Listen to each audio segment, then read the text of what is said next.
कि लोकतंत्र में जनता जनार्दन है, लोग महान है। मैं मेरे प्यारे गुजरातियों का दिल से धन्यवाद करता हूं। हमारे बैंक के अकाउंट सीज किए, बिना पैसे से चुनाव लड़ने की नौबत आई, गुजरातियों ने नोट भी दिया, आज वोट भी दे रहे हैं। उन सभी गुजरातियों का दिल से धन्यवाद करता हूं। बहुत सारी परेशानियां एडमिनिस्ट्रेशन के द्वारा खड़ी की गई, क्योंकि गुजरात में लोगों का मूड भाजपा के खिलाफ है। सभी जाति, धर्म, सभी लोग कहीं ना कहीं बीजेपी के अहंकार से खफा है। लोगों ने उम्मीद के साथ गुजरात में वोट डाले थे कि हमारे गुजराती प्रधानमंत्री हमारे लिए डिलीवर करेंगे। गारंटियां दी थी, काला धन वापिस आएगा, यूं ही 15-15 लाख अकाउंट में आएंगे, किसी का आया नहीं। कहा था 2 करोड़ नौकरियां हर साल खोल दूंगा, जिसकी थी उनकी चली गई, नौकरियां तो खुली नहीं। कहा था इन्होंने किसान की आय दुगनी कर दूंगा, अरे खर्चा दुगना हुआ, आय तो कहीं दुगनी हुई नहीं।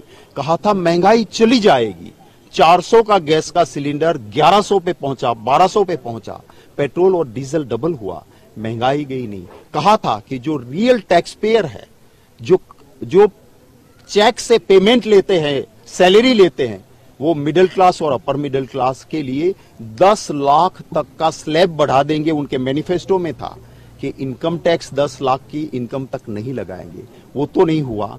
बड़े उनके दोस्त थे, उनके लिए, उन बड़े दोस्तों के लिए कॉर्पोरेट टैक्स जरूर उन्होंने कम किया, तो लोग खफा है। कहा था मेरे सिपाही का 1 सर जाएगा, 20 सर दुश्मन के ले आऊंगा। हमारे बिहार रेजिमेंट के 20 जवान चाइना की बॉर्डर पे शहीद हो गए। चाइना के एक सैनिक को खरोंच तक नहीं कर पाए। कौन सा 56 इंच का सीना। काला धन उनके दोस्तों ने कर लिया पैदा। अपने दोस्त जिनके वो हवाई जहाज यूज करते थे, जिनके साथ सेल्फी लेते थे, वो देश को लूट के बाहर चले गए। 17 लाख रुपए बड़े दोस्तों का उन्होंने माफ किया।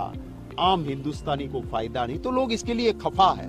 और हमारा पॉजिटिव एजेंडा भी है कि हम महिला को 1 लाख रुपया सालाना देंगे जरूरतमंद फैमिली में। अगर 30 लाख जगह खाली है, सरकार बनी, तुरंत 30 लाख नौकरियां मिल जाएगी। युवा के पास अगर अपना डिग्री का सर्टिफिकेट है तो उसको सालाना 1 लाख स्टाइफंड के साथ उसके लिए काम शुरू हो जाएगा। तो एक पॉजिटिव एजेंडा भी है। बौखलाई हुई भारतीय जनता पार्टी अपने सारे तंत्र का, अपना एडमिनिस्ट्रेशन का दुरुपयोग कर रही है। हर जगह हमें परेशान किया जा रहा है। लोग वोट देना चाहते हैं, इससे भाजपा परेशान है।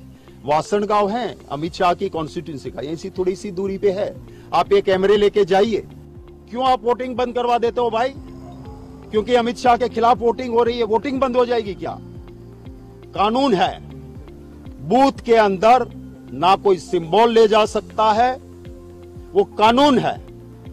गुजरात के हर बूथ में भाजपा के पोलिंग एजेंट, ये मेरे बूथ से आपके कैमरे के आंखों के सामने मैंने पकड़ा, ये पेन है भाजपा के पोलिंग एजेंट के पास, जहां यहां लिखा है नमो, यहां सिंबल दिया है लोटस का, और यहां मोदी जी का फोटो है, अंदर लेके बैठे हैं। अरे मोदी जी, आपको फोटो से प्यार है, मैं समझता हूं, पर चुनाव को कलंकित मत कीजिए। इलेक्शन कमीशन को मेरी विनती है, पूरी दुनिया में हमारे लोकतंत्र की एक प्रतिष्ठा बनी हुई है। 16 चुनाव पहले हुए। अरे शेषान जी जैसे इलेक्शन कमिश्नर थे जो सत्ता पक्ष को 2 डंडे ज्यादा लगाते थे, क्योंकि आप सत्ता में हो, आपको कड़ा कानून का पालन करना होगा। आज क्या हो रहा है? वासन में बूथ बंद होते हैं। हमने लिख के दिया था कि जो पाटन और बनासकांठा सटी हुई कॉन्स्टिट्यूंसी है, सुप्रिंटेंडेंट ऑफ पुलिस दोनों जगह से देख लो तो 3 साल से ऊपर से वहां से भाजपा के एजेंट की तरह काम करे, हटाओ उसको। क्यों नहीं हटाया? जामनगर में एलसीबी का पीआई उसी डिस्ट्रिक्ट का है, हटना चाहिए उसको, आपने नहीं हटाया। आज लोगों को पुलिस स्टेशन बुला के कल रात से 12 बजे से क्यों बिठा रहे हैं? हमारी कंप्लेंट जाती है। क्या इलेक्शन कमीशन सो रहा है क्या? आप इस देश की डेमोक्रेसी को दुनिया भर में बेइज्जत करोगे। पूरी दुनिया देख रही है हमारे लोकतंत्र को। आज तक किसी ने उंगली नहीं उठाई, ये आज हो रहा है। मैं ऑनरेबल सुप्रीम कोर्ट को भी रिक्वेस्ट करूंगा कि आप संज्ञान लीजिए सियो मोटो इन मुद्दों के ऊपर ऑनरेबल सुप्रीम कोर्ट भी कदम उठाए, क्योंकि ऐसी धांधली नहीं चल सकती है। लेकिन इन सभी धांधलियों के बाद मैं नमन करता हूं मेरे गुजरातियों को।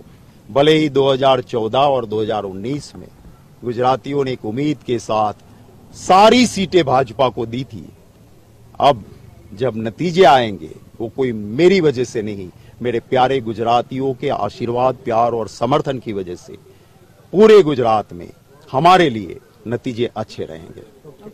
Thank you.